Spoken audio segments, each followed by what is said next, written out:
Great. So we can get started. Today it's all about the future and future of exoplanet demographics. So the first talk will be by Giovanna Tinetti from UCL, University College London, towards a chemical survey of exoplanets. Thank you very much. Can you hear me well? Yes. So good morning, everybody. It's a really great pleasure and an honor for me to be here today. Thanks for the invitation. It's a pleasure because it's an opportunity for me to meet the new generation of exoplanetary scientists. And there is no doubt that we'll have a lot of opportunity, I hope, to work together, because clearly what is happening in the exoplanet field, I don't have to convince you, is quite revolutionary. With all these planets that we are expecting to be there, and the incredible journey that all together as a community we have been doing throughout the past decade, clearly we'll have many opportunities to work together.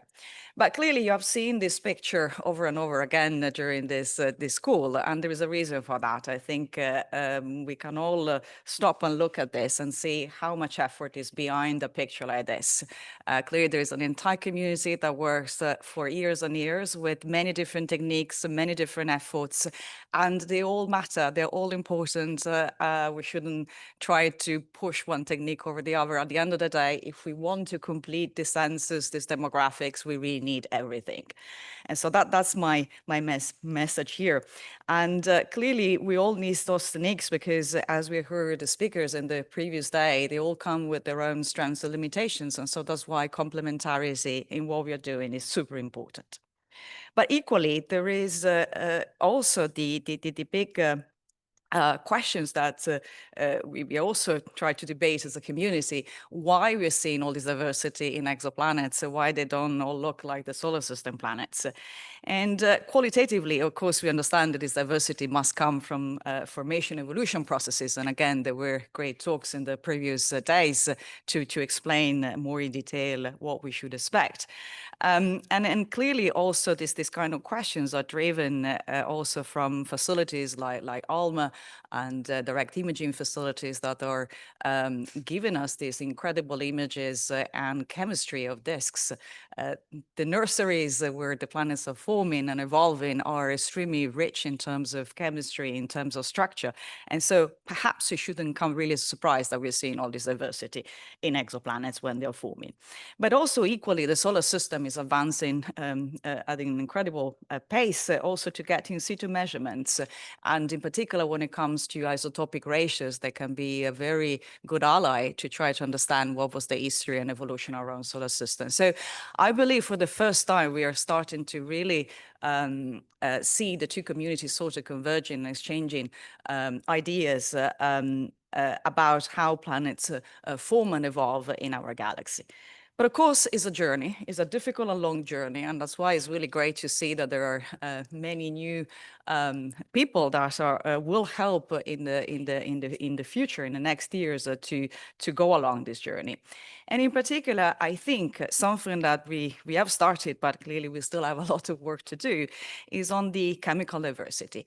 We are seeing these diversities in terms of architecture, in terms of basic parameters of the planets and the stars, but we don't know yet. We are expecting a huge chemical diversity, and to a degree, as I will also mentioned, and our previous speakers have mentioned, there are already some great examples. But somehow we don't have yet a full picture of, for instance, how the chemistry is correlated with key parameters. And so this is actually a theoretical plot that was proposed by François Forget and Jérémy Leconte back in 2013. But somehow this idea is still there because we haven't really necessarily solved what's happening. And clearly their point was not trying to be too predictive here, but just to offer an opportunity to think about that in principle we should see some transitions according to some of the parameters of the star and the planet. But for the moment, we don't have yet this big picture. And clearly, we need to work quite a lot, first of all, in the chemical demographics of exoplanet if we want to address this big picture sort of questions in the near-term future. if we think about the bulk composition, then a lot of efforts again has been put together by the entire community, in particular for transiting planets to make sure that we have both the radii but also the masses and to a great level of precision.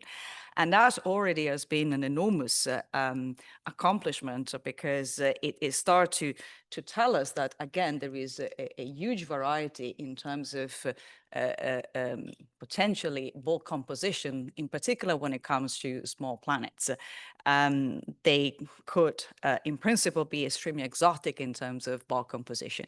The issue is though, that in particular, if you look at the models of the interiors, in many cases, you have many solutions that are compatible with the data. And so it means that we need to have, it means that we need to have more constraints. And so certainly some of the constraints might and should come from the atmospheric composition. And this is thinking that in principle, the atmospheric composition should, to a degree, reflect a little bit what is the composition of the interior. It should be at the very least for the very hot planets where this kind of interaction between the interior and the atmosphere should be visible. But again, let's see, because we should expect for a lot of complexity. And so perhaps this is an oversimplification. But the good news here is that there are already many techniques that are available today to look at the atmospheric composition on exoplanets. And I'm pleased to say that today is really no longer science fiction. And for you that are in the audience, many of you might think that this is obvious because you're seeing all these incredible spectra out the web. But I can tell you that when I was your age and I was here as a postdoc in Caltech, this was science fiction. So I'm really pleased to see that all of a sudden a lot of data are coming. And again, also here, like in the exoplanet demographic and the exoplanet census, also here, all these techniques are very complementary. They're all extremely useful. They all come with the strengths and weaknesses, and ideally we want to have all of them. And so in particular, here there is the transit technique. Clearly, you need to have some help from the geometry of the orbit. You need to be able to see the planet passing in front of the star or going behind it in order to be able to disentangle the information of the star from the one of the planet. And you're using the relative position of the planet and the star to do that. Direct imaging, again, there were many talks in the previous days showcasing how this technique is working. On one end is really looking at a completely different population of objects. Transiting planets are very effective and is more practical if you want to look at their atmosphere when they're very close to the star. But then once you start to look at planets, a large separation, then direct imaging is really the way to go.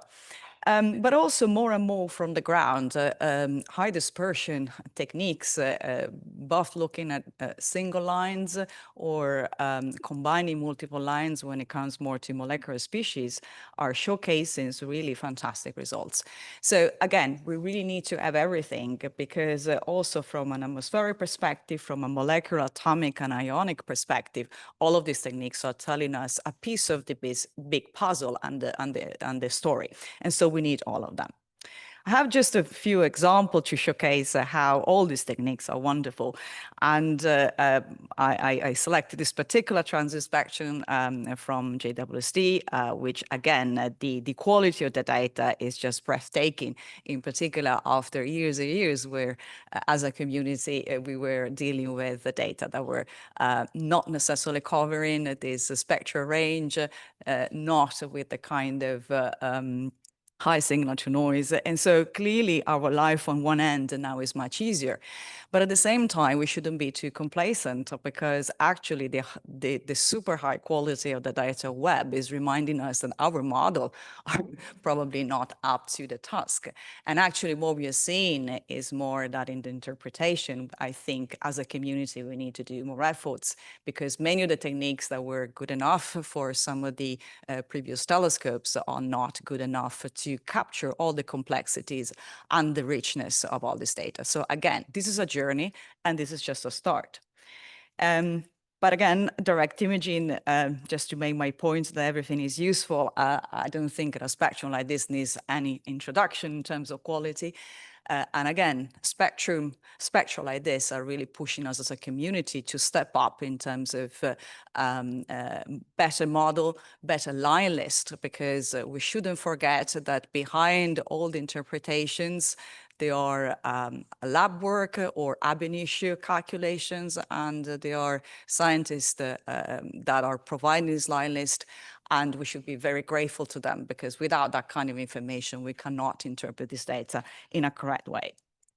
And again, just an example also from the ground to showcase that I think these techniques, in particular high spectral resolution from the ground, is very complementary to what we can do from space, because the very fact that you can reach this extremely high resolution, it means that you can see species that even Webb has difficulties in detecting, in particular if you're looking at very sharp single line, very hard to do in space. But also species that are perhaps a little bit weaker or fainter, it might be difficult to detect them from space. In particular, CO is one of those molecular species that we expect to be very abundant, but is always a little bit elusive if we're looking at space-based data, because again, it's a little bit of a weak species, and sometimes other molecules are basically overlapping with the signal. So again, just to make my point that everything is absolutely necessary, and we need all of the techniques. But I think in parallel to all these wonderful studies that are involving mainly individual planets, I think there are other efforts that are being done in parallel, more to look at population studies of the atmospheres. So a little bit mimicking what the community, more looking at demographic, has been doing extremely successfully for many years, trying to do that for the chemistry. And although there are a number of studies out there that in particular are using data from Hubble and Spitzer, because that's where the population for the moment is. I mean, Webb, of course, is doing great, but we don't have yet all these tens of exoplanets being observed. But because we are still focusing a little bit on Hubble and Spitzer, also the outcome is a little bit more limited. And so despite the fact sometimes very fancy technique in terms of statistic have been used, what we are extracting for the moment is relatively tentative or some basic indications. And so, but it really showcases, in any case, the importance of doing similar population studies and keep doing them, in particular when we'll have even better atmospheric data in the future. And I'm going to spend just 1 minute to talk about this particular population study that was done by Ariana Saba in my team, that looked at a number of gas giants atmosphere with Hubble, both with STIS and WSC3, trying to combine the data. And a little bit to our surprise, perhaps it shouldn't come as a surprise for stellar people, but what we saw, we were looking for clouds, but what we saw was a lot of stellar variability. And in some cases, probably we are doing okay, because there were some repeated observation that seems to be quite consistent. But in some other cases, you can see this case here in particular, this is a clear sign of stellar activity. So all of a sudden it was like, okay, we probably need to really, really pay attention here, because if we didn't have the information from the UV, we wouldn't know. And what this population study has shown is also that if you don't correct for the activity, because simply you don't know that it's there, then the kind of abundances, for instance, that you're extracting out of the data for instance, water vapor or the temperature, turns out that they're not particularly accurate, because they are clearly impacted by the activity. So this is perhaps of a caveat that we all need to do a bit more effort to understand better stellar activity, and to mitigate it, the only thing that we can do is to keep monitoring star and understand a little bit more the contribution from the star. So in the previous talks, in the previous days, you're seeing already a lot of results, in particular when it comes to sub-Neptune, and I believe Daniel later will also talk about that. So I focused few more examples, not necessarily in that category of planet. But I think we all need to mention at least once 55 Cancri, because I think is one of the personally one of the most interesting exoplanets that has been observed over and over with Spitzer and Hubble and now Webb. And it's super interesting because it is incredibly hot. We are expecting a magma ocean given the temperature at the surface.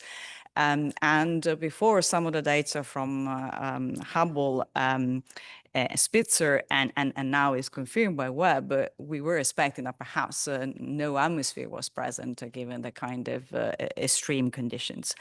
But actually, all of these telescopes are suggesting that there is an atmosphere. And of course, the new data from Webb not only has confirmed the presence of an atmosphere, as given some constraints about its composition, whether or not we know today what is the composition. I think there is still some work to do, because also here there is a little bit of degeneracy in the interpretation. But again, it's a journey, and perhaps even more data with complementary technique will tell us even more about this very interesting planet. Webb clearly has opened the possibility to push for even smaller, even cold planet, but that's where also the caveats from the star needs to be there, because if it's there for the giants, even more it is for a signal that is very, very small. And so I'm showing here just a couple of examples of these super Earths around M dwarf, again showcasing that if we don't know very well the activity of the star, then it's not really very easy to interpret uniquely whether the signal is coming from the planet or not. So again, I'm saying this not to be negative, not at all. More to say that we as a community, we need to work hard to understand even better the star in order to understand the planet. And so the good news is that currently and in the next 5 to 10 years, there are a number of facilities from the ground and from space that will become operational. Already mentioned Webb, and some of the facilities that in particular for the atmosphere have been absolutely central, in particular from space. But there is much more going on. And if I focus on the atmosphere, clearly from the ground, there will be also, and there are already many facilities that have become more and more relevant. And from space, I think Roman will give a lot of data, in particular with direct imaging. But today I will spend just a little bit of my time to talk about aerial, because it's a facility that will come online relatively soon. I just want to make sure that you're all aware of it, and because we want to have your help in the preparation of aerial, so it's perhaps a little bit selfish. But on the other end, I just want to make sure that you know about this potential and the fact that the data will be really quite open and available to all the community. And this is really more to make sure that you're aware of all these opportunities. So what is aerial exactly? So Ariel is a 1 meter class telescope that will be launched in L2 in 2029. Is a European Space Agency mission. And the unique selling point of Ariel is to be able to do spectroscopy simultaneously between 0.5 and 7.8 micron in the infrared. So on one end, this choice was to optimize the kind of molecular species and clouds that you can detect in this atmosphere. But on the other end, it was also to be mindful of the fact that if the star is active, at the very least, we are taking these observations all together, and so there is not a mismatch in time. Because it is a dedicated mission, it means that we can really aim at the large numbers. And so the idea is to do around 1,000 exoplanet atmosphere during lifetime.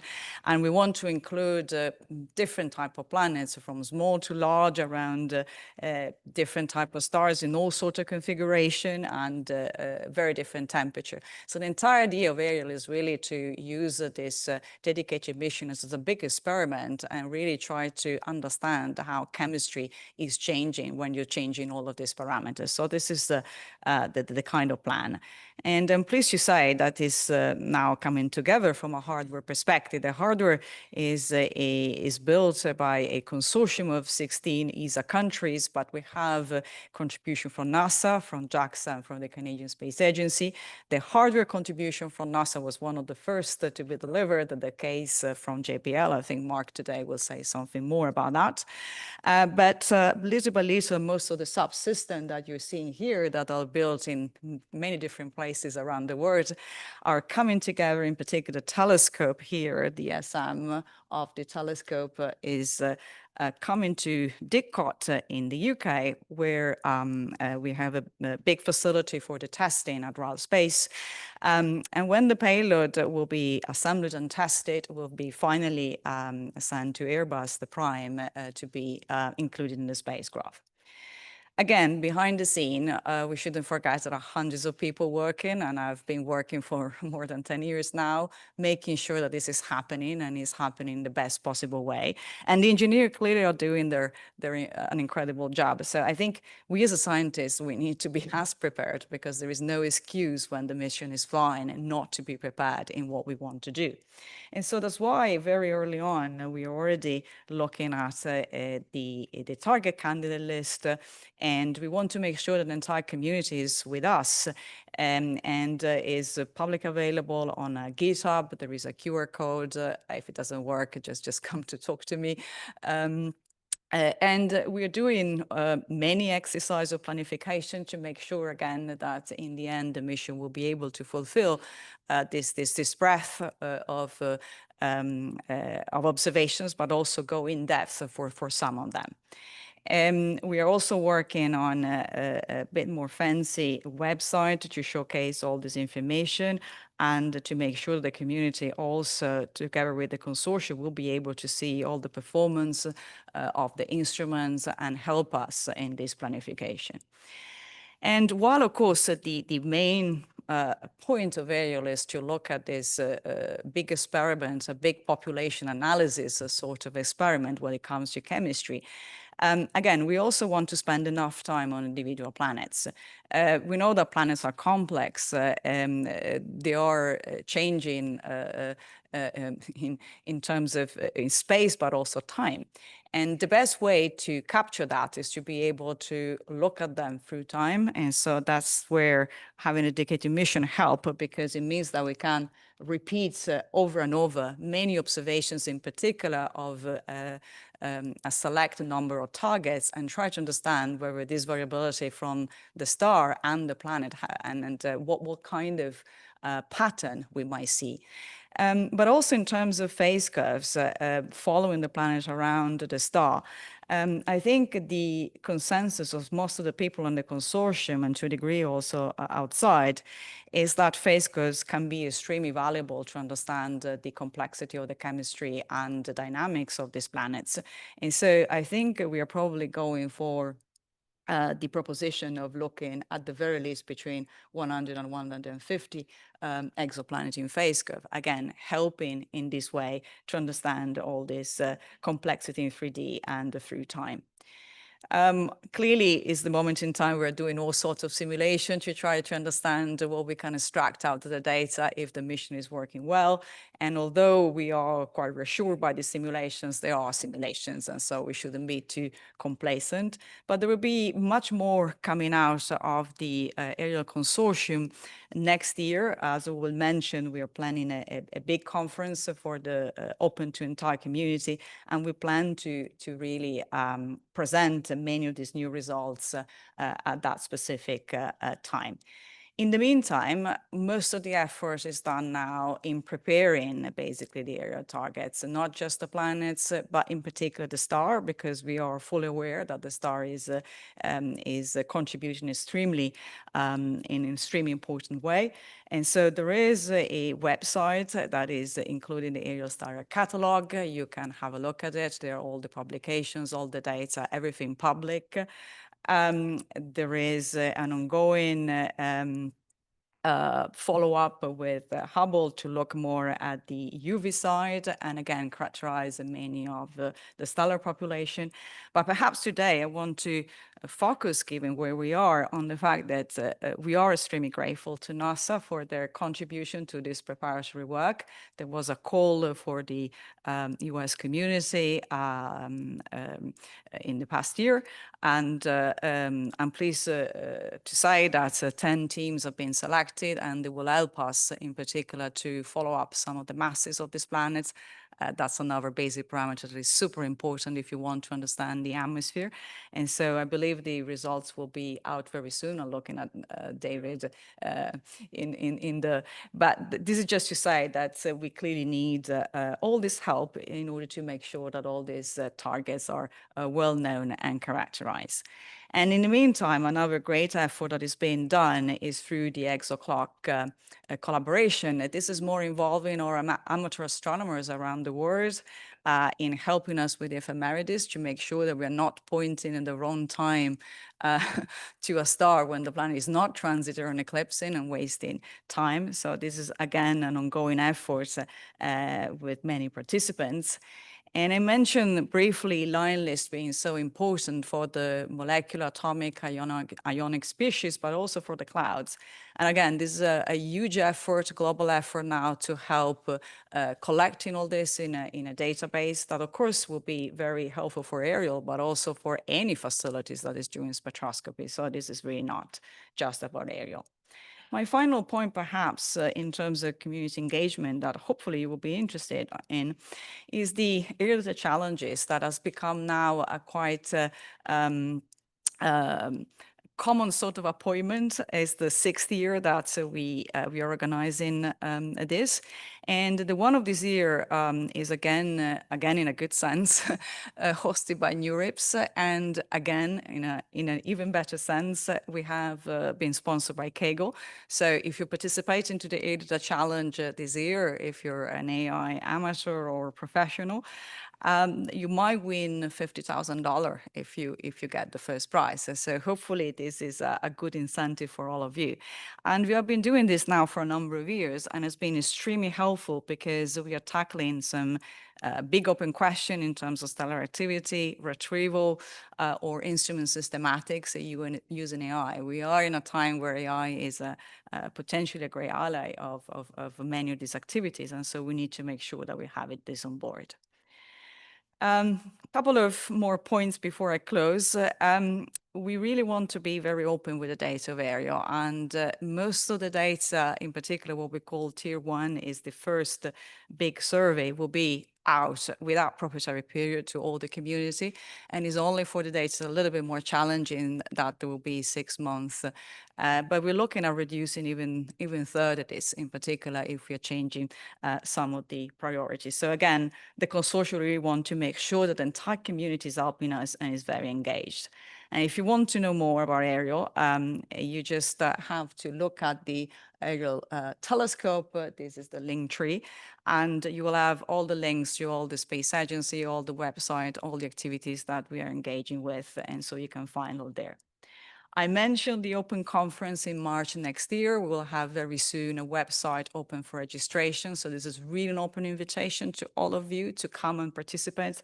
I think there is space for more than 300 people. So clearly there, we hope to see you all in Didcot in the UK. And that's where Aerial is being, in the meantime, assembled and tested. So hopefully you will be able to see the satellite coming together. And before I really now close to conclusion, I just want to have 2 extra slides to show a satellite that is being shipped now to the US, and it will be launched in October. That could be of interest to some of you. We're talking about MOV. MOV is not a satellite that is being built through a national space agencies. It's actually the first satellite to Blue Sky Space, which is a company that I co-founded and co-director, and is the first one. And MOV basically is aiming at UV spectroscopy and spectrophotometry to look at flaring stars, because again, we need to be aware of the activity of stars. There is a big team behind BSSL, and hopefully everything will be fine with the launch and everything. But if everything goes well, then we will be able to look at, in particular, we are talking about a 16-unit CubeSat, so it's not a very big one. But we should be able with MOV to look at the variability in various bands in the UV and the visible simultaneously when it comes to flaring star. So I'm seeing the chair that is standing, so it's definitely the time for a conclusion here. So we have planets everywhere. This is absolutely fantastic. They're very diverse. And now is really come the time to understand even further and better where this is coming from. And the chemistry, I think, could be one of the way we have really to understand a little bit better the provenance and the history of all these planets. And hopefully, population studies also for atmosphere could be very helpful in addressing many of these points, similarly to the success that the population studies have been, in particular for the demographic of exoplanets. And then really my key point here is that web, robot, and aerial, I think, will be extremely helpful really to advance in these chemical sensors and in particular in this population study. But I'm personally advocating also for an ecosystem of small and moderate facilities, space and the ground, because at the end of the day, even for the chemistry, we need really everything. We need all the techniques, we need all the facilities, because it is a complex journey, and it's a complex journey that I hope we will do together. And I hope that together we will understand much more about these planets, how they're forming, evolving, and why they're so diverse. Thank you so much for your time.